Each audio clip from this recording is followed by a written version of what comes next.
हर हर महादेव साथियों, आप सभी का अपने चैनल में स्वागत है। आप सुन रहे हैं सुहानी सी एक लड़की का नया भाग, जिसे लिखा है मैंने यानी कि अर्चना वर्मा ने। बड़े अरमानों के साथ सत्यम जी और सियाजी ने सुहानी को उसकी लंबी सी गाड़ी में बिठाया और समय ने अपने हाथों से उसके पैरों में सैंडल पहनाए।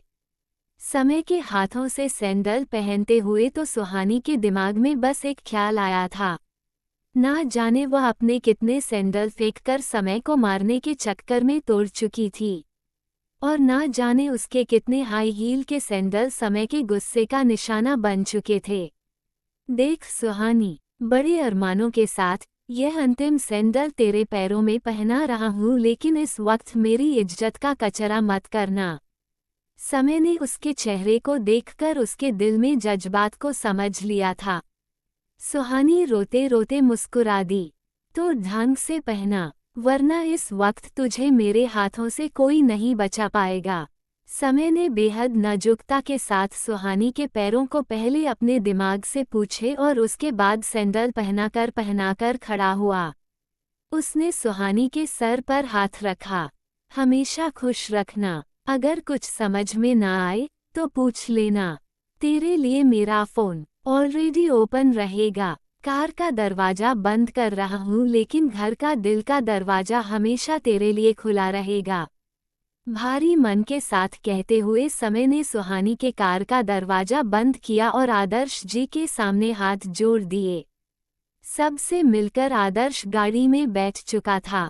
गाड़ी अपने मंजिल की ओर चल पड़ी। सारे रास्ते सुहानी रोती रही थी और उसके बगल में बैठे हुए बीएसटी के प्रोफेसर आदर्श मल्होत्रा चुपचाप खिड़की से बाहर देख रहे थे। एक बार उन्होंने अपने जेब में से अपना रुमाल निकालकर सुहानी की तरफ बढ़ाया।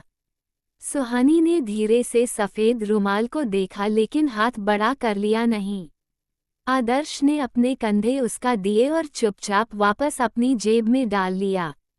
सुहानी के दिल में ख्याल आया कि उसे आदर्श का चेहरा देखकर कम से कम इतना तो पता करना चाहिए कि वह खुश है या नाराज। पर आदर्श के चेहरे की तरफ नज़र डालने की हिम्मत ही नहीं हुई। आदर्श के घर में सुहानी का बहुत अच्छे से वेलकम हुआ। सारी रस्मों के बाद सुहानी को उसके कमरे में पहुंचा दिया गया। आज रात में आदर्श के पिताजी का ऑपरेशन था, इसलिए सुहानी को आराम करने का कहकर घर के सारे लोग हॉस्पिटल चल दिए। सुहानी चुपचाप अकेले अपने कमरे में बैठी रह गई थी। तुम यहीं पर रहना, मुझे पता है कि तुम्हें रसोई के काम बिल्कुल भी नहीं आते। काम की कोई चिंता करने की कोई ज़रूरत नहीं है। घर में फुल टाइम मैड है, वो तुम्हें खाना दे देगी। मेरी तो बहुत दिल की इच्छा थी कि मैं अपनी बहू को आज अपने हाथों से खिला दूं, लेकिन आदर्श के डैड हॉस्पिटल में है। मैं आदर्श को कुछ देर के बाद तुम्हारे पास भेज दूंगी। तब तक तुम अपने कपड़े बदल कर आराम करो। बाकी की सारी रस्में आदर्श के डैड के ऑपरेशन के बाद में करूंगी। आदर्श की मां ने सुहानी के सर पर हाथ रखते हुए कहा।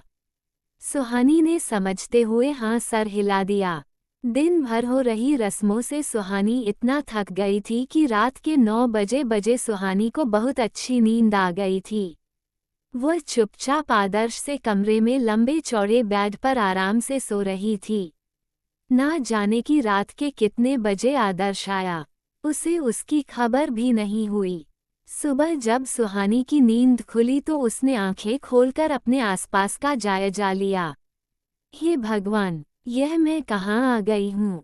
ये कमरा और यह बिस्तर तो मेरा नहीं लगता। सुहानी ने अपनी आँखों को मलते हुए एक बार फिर से देखा कि कहीं वो रात में चलते चलते किसी और से घर तो नहीं चली आई है। लेकिन तुरंत से बेड के उस साइड सोए हुए इंसान को देखकर उसकी नींद झट से खुल गई और होश जो उड़े हुए थे बहाल हो गए, पर सांसों का आता पता नहीं था। हे भगवान, ये कब आए? सुहानी ने अपने मन में सोचा। इतने गौर से क्या देख रही हो? और अब देखने से भी क्या होने वाला है? जब देखने की जरूरत थी तो देखना भी जरूरी नहीं समझा। अचानक से आदर्श की धीर गंभीर आवाज कुछ शरारती टोन में गूंजी। सुहानी का दिल तो धक से धड़क कर रह गया। हे भगवान, इनको बंद आंखों से भी सब कुछ दिखाई पड़ता है क्या?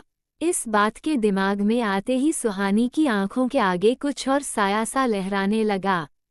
अमित को भी फोन के इस साइड सब कुछ दिखाई पड़ता था। एक कप चाय मिलेगी क्या?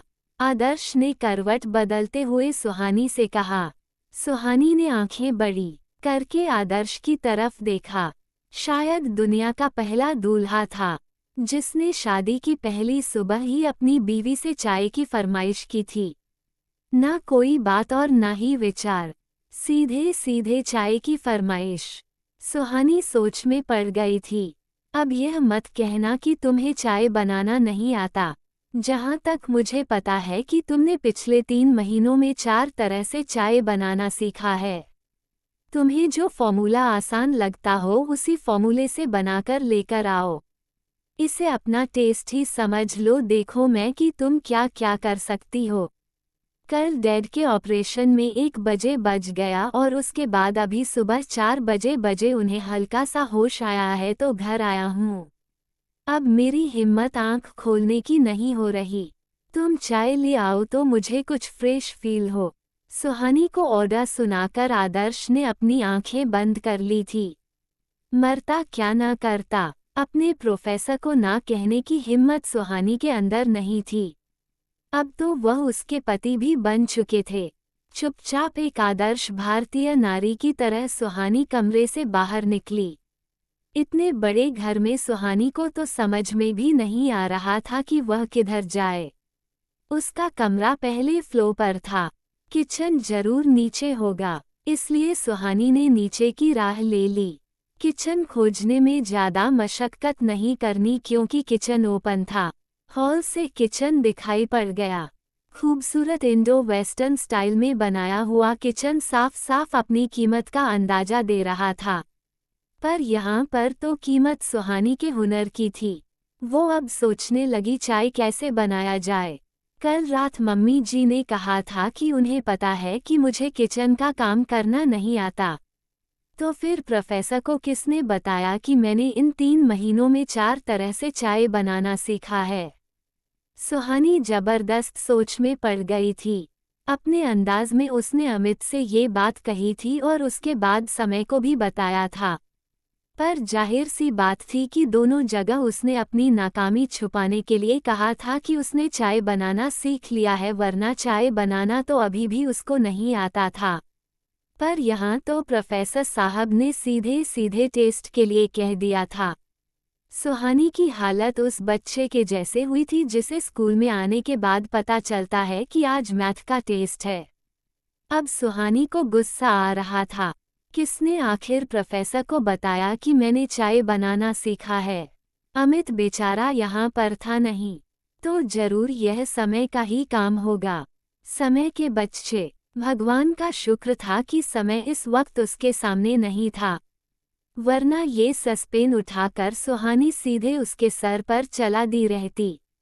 सुहानी ने अपनों दांतों को पीसते हुए तुरंत हाथ में लिया हुआ फोन उठाकर समय को नंबर मिला दिया।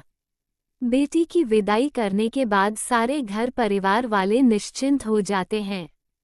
बेटी और बहन को भले ही एक कॉलोनी से निकलकर दूसरे कॉलोनी में ही क्यों ना जाना हो, काम तो घर में बहुत ज़्यादा होता है और इस काम के साथ ही शारीरिक और मानसिक थकान भी बहुत होती है, जो कि विदाई के बाद आराम से निकलती है।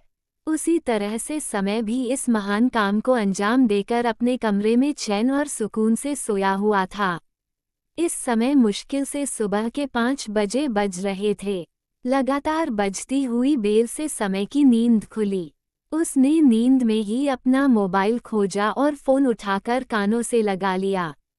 समय के बच्चे तेरा खून पी जाऊंगी। सुहानी के होठों से सबसे पहली लाइन निकली। समय झटके से उठकर बैठा। क्या सुहानी वापस आ गई?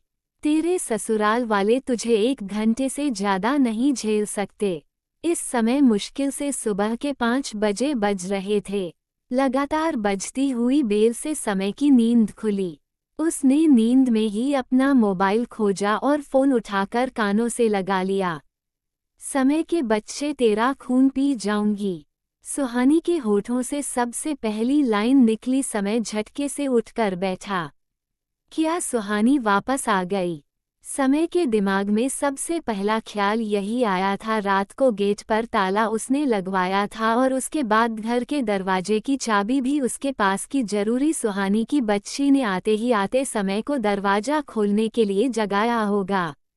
हद हाल है यार, अभी तो तुझे भेजकर सुकून से एक नींद भी नहीं लिया था कि तू वापस चली आई।